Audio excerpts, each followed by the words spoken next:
वो समय बताया अभिजीत मुहूर्त का।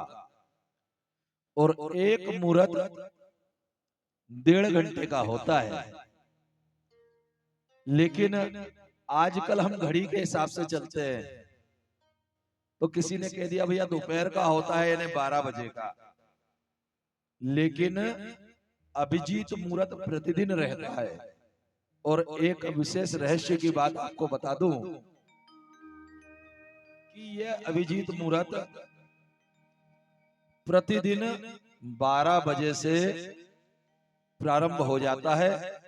थोड़ा बहुत समय इसका कभी 15-20 मिनट तक आगे हो जाता है, कभी 15-20 मिनट तक इधर 1:30 बजे के आगे निकल जाता है। लेकिन अगर आप यह माने कि 12:30 के लगभग तो रोज अभिजीत मुहूर्त रहता है।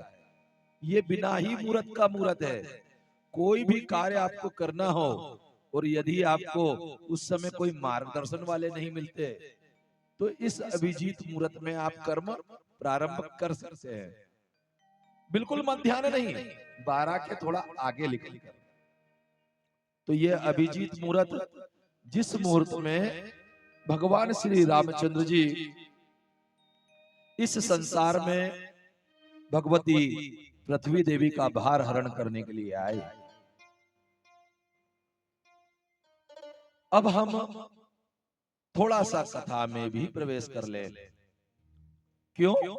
क्योंकि आज तो हम भगवान का धूमधाम के साथ में जन्मोत्सव मनाएंगे। तो कथा कहते हैं कि रावण ने सारे के सारे ग्रह नक्षत्रों को अपने अधीन कर लिया और समस्त देवताओं को उसके पुत्र इंद्रजीत ने ही हरा दिया। ऋषियों से भी वो रक्त के रूप में कर लिया करता था। जैसे आजकल आप लोगों को पता होगा कि जो सनातन धर्म अवलंबी हैं, इनको यदि वीआईपी दर्शन करना है तो ब्लड डोनेट की एक परंपरा निकाली गई है। आपको पता है कि जिसने रक्तदान किया उसको वीआईपी दर्शन मिलेंगे। यही कर्म रावण भी किया करता था। और उस रावण ने ऋषियों का रक्त लेकर के राजा जनक के राज्य में गाड़ दिया था। शायद आपको नहीं पता, ओंकारेश्वर, महाकाल और जिन जिन क्षेत्रों में आपको वीआईपी दर्शन करना हो ना, तो वहां पर आप ब्लड डोनेट करवा दो तो आपको वीआईपी दर्शन मिल जाएंगे। ये परंपरा निकाली है, अभी कई जगह बोर्ड लगे हैं, लेकिन ऐसी परंपरा किसी गुरुद्वारे ने नहीं निकाली, ऐसी परंपरा किसी चर्च ने भी नहीं निकाली, और ऐसी परंपरा किसी मस्जिद आदि या कोई दरगाह पे जाने के लिए नहीं है। क्यों? क्योंकि कर देने की परंपरा और राक्षसों की कर लेने की परंपरा ऋषियों से युगों से रही है। तो वो रक्त ले करके जनक जी के यहां गाड़ दिया। तो इस प्रकार जनक जी के यहां भूमि से भगवती सीता हुई। तो आप एक चीज जान ले कि रावण कौन? जो जगत को रुलाए, जो जगत को रुलाए, व्यक्ति को इतना कष्ट कर दे, इतना परेशान कर दे कि उसको लगे कि अब तो रोना ही एक काम बचा है। तो वो रावण जगत को रुलाने वाला। और राक्षस कौन? तो मां नहीं मात, पिता नहीं देवा, और साधु सन करवा वही सेवा, जिनके यह आचरण भवानी, निश्चर सम जानो ते प्राणी। माता को माता ना माने, पिता को देवता ना माने और साधुओं से सेवा करवाए, वो राक्षस ही है। ऐसा रावण सारे संसार को रुलाता है। चलत दसानन डोलत अवनी, वो रावण इस धरती को अतिशय कष्ट पहुंचाता है।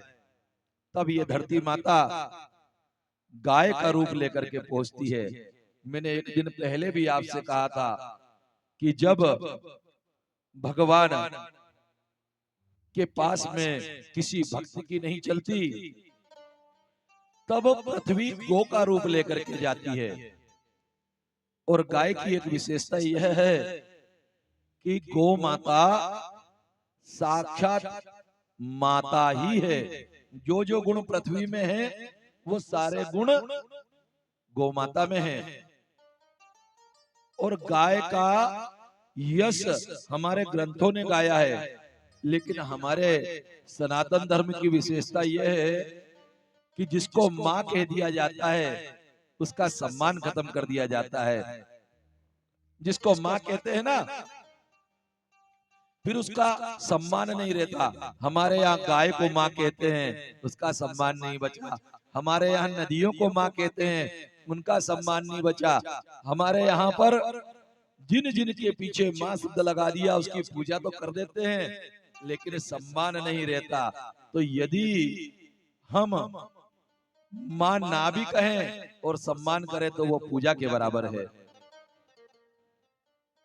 और इस बात को आप भी समझ लें कि यदि आज की व्यवस्था जो हम देख रहे हैं, डीजल पेट्रोल की जो कठिनाई आ रही है, अगर हम आगे बढ़ना चाहेंगे तो फिर एक और कंपनियों के जाल में उलझ जाएंगे।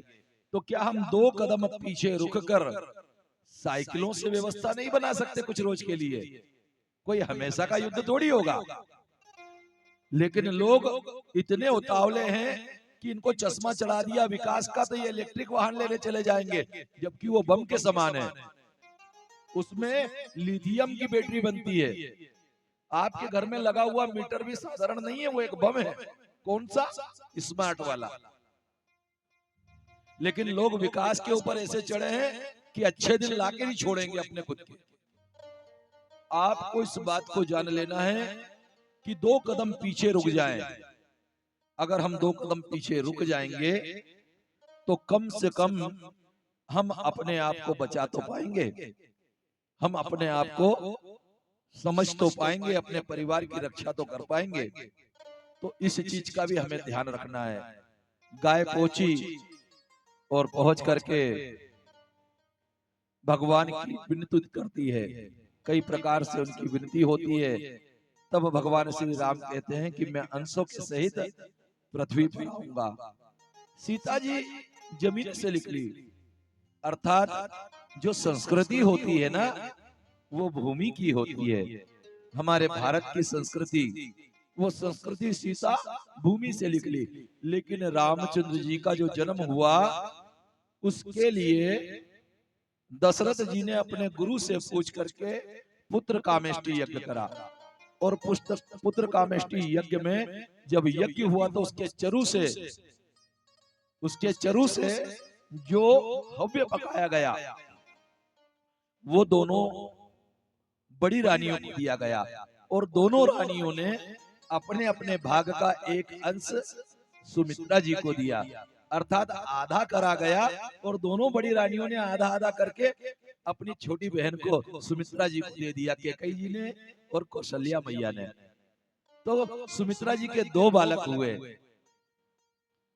और कौशल्या मैया का 1 बालक और 1 बालक माता कैकेयी का। इस प्रकार 4 भाई हुए। तो यज्ञ से राम आते हैं और भूमि से सीता आती है। जरा इस बात को जब कभी राम कथा हो तो आपको इस चीज की गहराई पता चलेगी।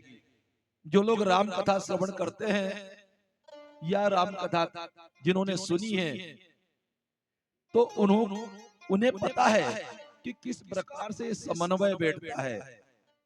हमारी संस्कृति ही सीता है और हमारा यज्ञ ही राम है।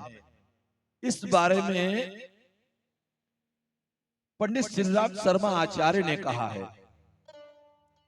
कि देव संस्कृति के निर्माता यज्ञ पिता गायत्री माता।